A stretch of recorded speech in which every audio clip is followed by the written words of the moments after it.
حلال حرام کے کئی لیولز ہیں. ایک آدمی سور کا گوشت کھا رہا ہے، سب کہیں گے حرام ہے، ٹھیک ہے.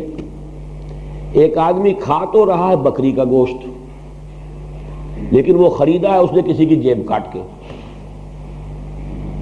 کسی کی چوری کر کے یا رشوت لے کے.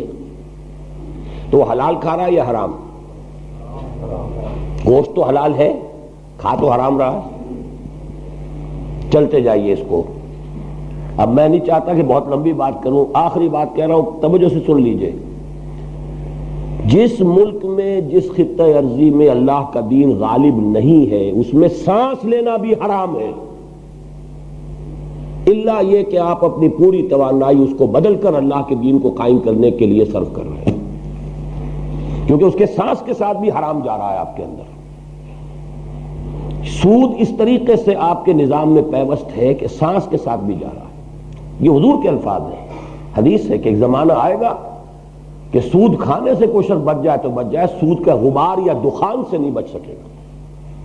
جو گندم کا دانہ بھی میں اور آپ کھا رہے ہیں اس میں بھی سود ہے، فرٹیلائزرز سارے یہ بھی نظام چل رہا ہے، کیا ہے یہ؟ پورا ملک سود میں ہے. ہمارا تو ایک بال بندھا ہوا سودی قرضے کے اندر. تو یہ تو ماحول حرام ہے پورا، اس میں سانس لینا بھی حرام ہے، الا یہ کہ آپ اپنی توانائی، اپنی قوت، اپنی صلاحیت اس ماحول میں پھیلنے، پھلنے، پھولنے، اس کے لیے صرف نہ کر رہے ہو، اللہ کے دین کو قائم کرنے کی جد و جہد میں لگے ہو، تو گویا کہ وہ جد و جہد کفارہ بن جائے گی اس حرام کا جو ہمارے اندر جا رہا ہے. ان حالات میں البتہ تیسری بات سمجھ لیجئے، ان حالات میں بھی کسی جگہ حرام بہت گاڑھا ہے، کسی جگہ کم ہے، درجہ ہے ضرور. مثلا ایک یہ ہے کہ ایک شخص سود پر رقم دیتا ہے کوئی پٹھان کسی کو، اور وہ ماہانہ آ کر وہ پاؤنڈ آف فلیش کاٹ کر لے جاتا ہے اس غریب آدمی کا. یہ بدترین سود ہو گیا یوزری. ایک یہ ہے کہ سود کا نظام ہے، ایک شخص سودی قرضہ لے رہا ہے بینک سے اور کام کر رہا ہے. ایک یہ ہے کہ بینک وہ در حقیقت سود ہی کی بنیاد پر قائم ہے. سود کی دلالی کا نام بینک ہے. کم شرح سود پر ڈپازٹ لیجئے، زیادہ شرح سود پر ایڈوانس کیجئے، تو جو ڈیفرنس ہے وہ بینک کی کمائی ہے. یہی ہے نا.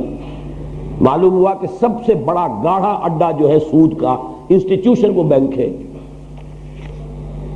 اس سے کم تر درجہ ہو جائے گا، آپ کارخانے میں کام کر رہے ہیں، لیکن اس کارخانے نے سارا سود پہ رقم لے کے لگا رکھی ہے، تو درجے ہوں گے.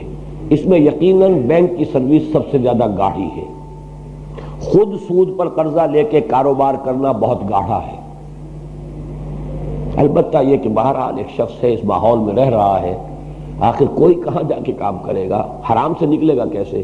بس یہ ہے کہ جب تک تو یہاں اس ماحول میں آپ جینے پر مجبور ہیں، تو زیادہ گاڑھے سے کم گاڑھے کی طرف تو چلتے جائیے نا، زیادہ گہرے پانی سے کم گہرے پانی کی طرف تو چلتے رہیے. باقی اصل یہ ہے کہ اس نظام کو بدلنے کے لیے جو سعی و جہد آپ کریں گے وہ کفارہ بنے گی اس حرام کا جو ہمارے اندر مجبوراً جا رہا ہے، کہ جس کے بغیر کوئی گزارا نہیں.